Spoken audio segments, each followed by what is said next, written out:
Don't forget to like and comment and also subscribe my channel.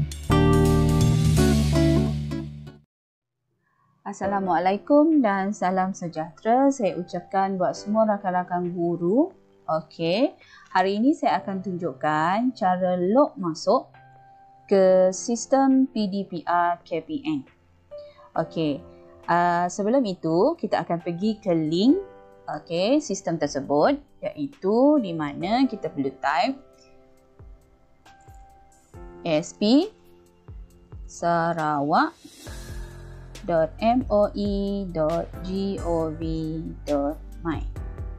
Okey.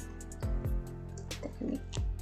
Okey, ini merupakan paparan muka hadapan sistem pelaporan pengajaran dan pembelajaran di rumah SPDPR KPM. Okey, sistem pelaporan PDPR ini adalah untuk kita melapor atau pengurusan pelaporan PDPR secara dalam talian yang dibangunkan bagi mengumpul maklumat pelaksanaan PDPR, pemantauan, pelaporan dan juga pelaksanaan tindakan susulan di peringkat sekolah, JPN, PPD dan juga KPM. Okey, ini adalah muka hadapan sistem tersebut. Jadi, untuk log masuk ke sistem ini, rakan-rakan guru perlu mendapatkan ID dan juga password daripada admin sekolah, dan admin sekolah akan memberitahu ID dan juga password yang perlu kita gunakan. Okey. Jadi, untuk ini sebenarnya ID dia adalah IC para guru sekalian dan juga password sementara. Okey, mula-mula password dia adalah 13 nombor 6 digit terakhir untuk IC tersebut. Okey, jadi saya tunjukkan contoh di sini. Okey. Jadi rakan-rakan guru kena type IC number dan juga password dia adalah 6 digit terakhir nombor IC tersebut. Jadi okey, 6 digit terakhir nombor IC, dan selepas itu kita masukkan kod keselamatan ini. Okey, jadi kita klik masuk. Okey, di sini dia akan minta kita tukar kata laluan. Jadi rakan-rakan guru perlulah isi kembali kata laluan yang baru. Okey, pastikan guru-guru isi mengikut kata laluan yang guru-guru semua ingat dan simpan betul-betul supaya dia tidak hilang dan tidak lupa. Okey, jadi saya type saya punya kata laluan. Okey, kita sah kembali kata laluan.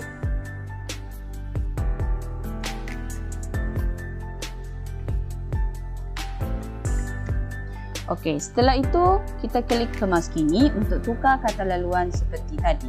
Okey, di sini dia ada memberitahu. Okey, pastikan ianya mengandungi satu nombor. Okey, tengok balik. Satu nombor, satu huruf besar dan huruf kecil dan sekurang-kurangnya 8 atau lebih askara. Jadi maksudnya di sini kita perlu ada password, okey, yang mempunyai huruf besar dan huruf kecil. Dan selepas itu mempunyai nombor. Okey, jadi kita tukar kembali.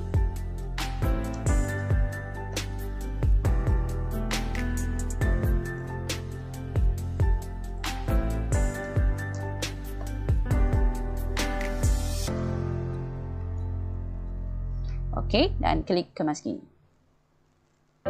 Okey, sekarang dia dah bagi tahu, tahniah, data telah berjaya dikemas kini dan disimpan. Sila log masuk dengan kata laluan yang baru. Terima kasih. Jadi setelah kemas kini, kita log masuk kembali. Okey. Dengan IC number yang sedia ada, kita masuk kata laluan yang baru.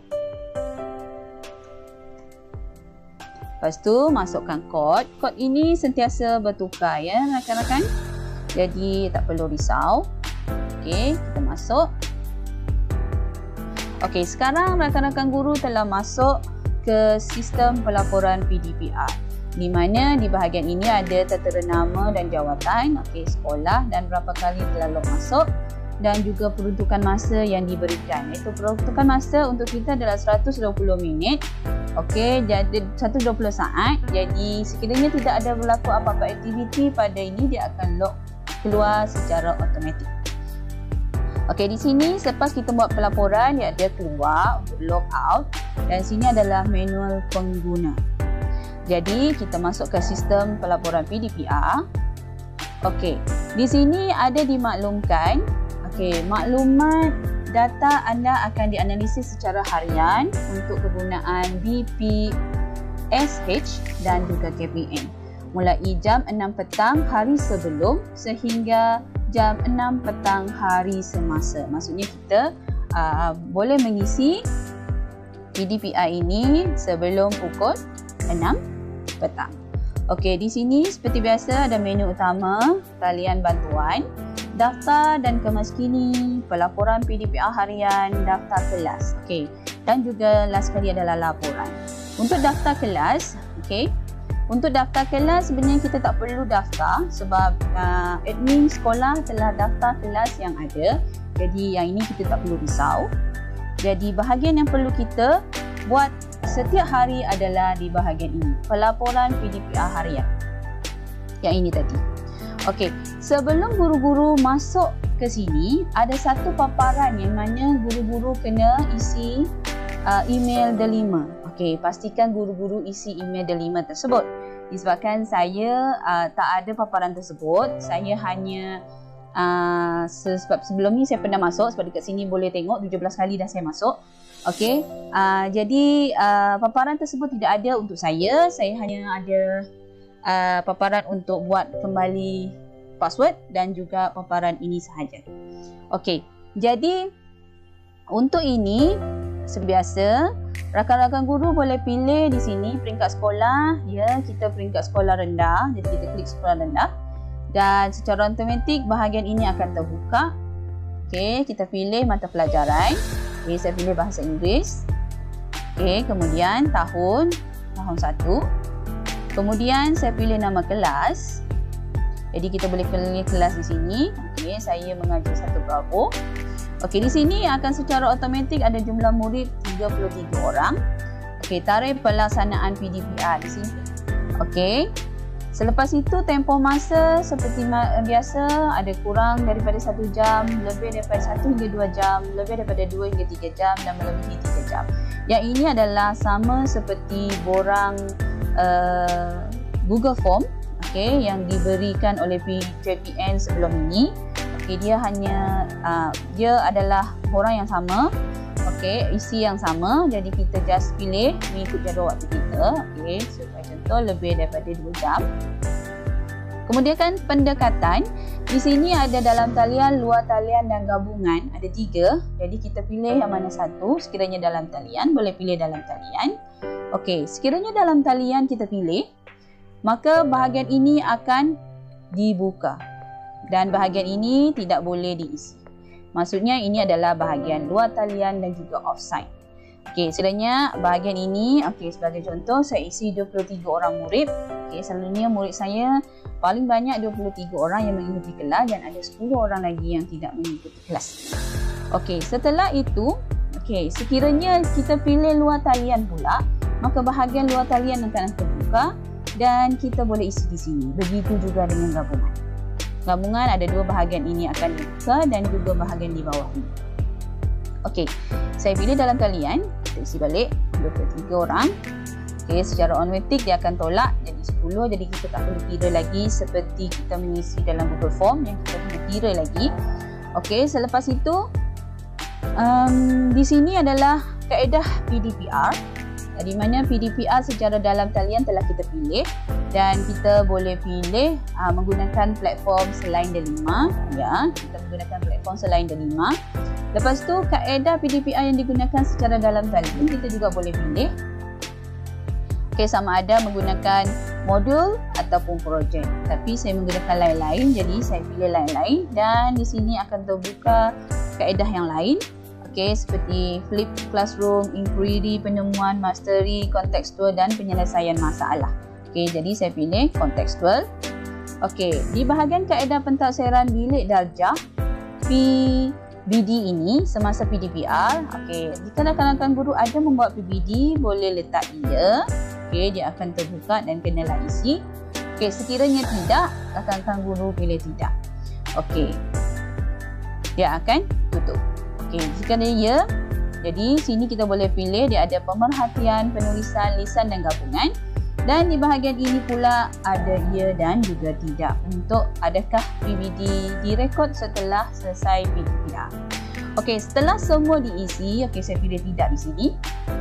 Setelah semua diisi, cikgu-cikgu boleh klik simpan. Okey, klik simpan dan selepas itu bila klik simpan, okey sebagai contoh ini rakan-rakan guru klik simpan.